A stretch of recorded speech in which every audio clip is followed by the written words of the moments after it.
La perception de la France à l'étranger dans les 12 derniers mois a beaucoup évolué en raison de plusieurs phénomènes. La French Tech d'abord, l'école 42, cette école extraordinaire fondée par Xavier Niel, la Alfred Ciné, une autre initiative de Xavier Niel, et puis plus récemment ce qui s'est passé au CES à Las Vegas où beaucoup d'entreprises françaises étaient présentes et nombre d'entre elles ont reçu des prix. Tout ceci est, je dirais, représente des facteurs qui ont réellement eu un impact sur l'image de la France. Moi, je le constate régulièrement et je pense que c'est un ballon d'essai qu'il ne faut absolument pas laisser filer. Il faut réussir à y accrocher tout un tas d'initiatives nouvelles.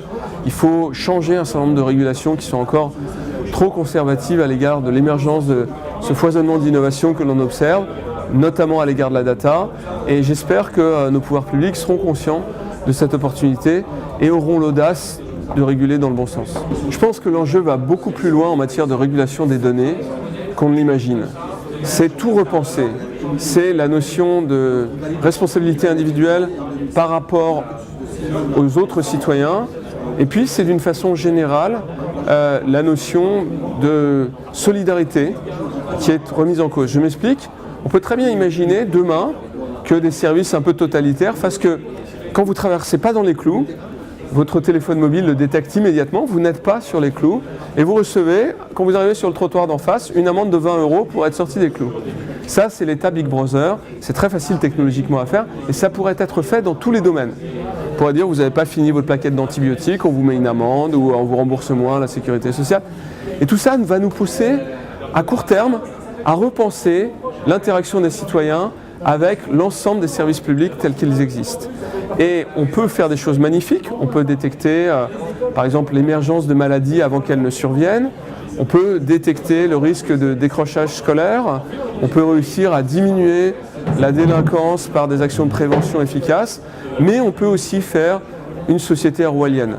Et je crois que tout l'enjeu, c'est d'arriver à ciseler un droit qui soit un droit pertinent dans une ère où tout est différent et tout est nouveau.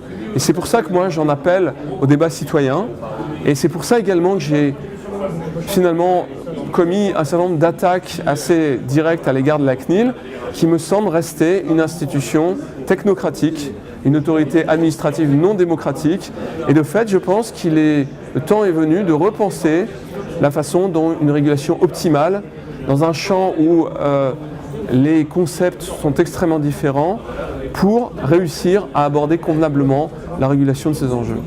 Moi je pense qu'il faut qu'il y ait une sorte de guérilla bienveillante et optimiste. C'est-à-dire qu'il faut une guérilla des idées.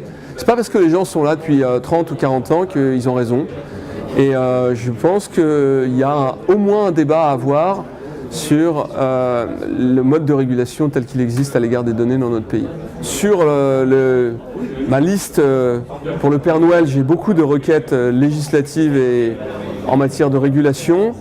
Un aspect important, c'est refonder le financement de l'innovation.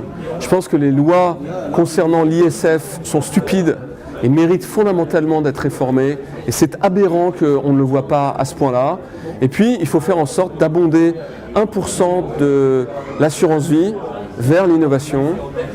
C'est rentable, c'est intéressant, ça n'a aucun sens que ça continue à être comme ça.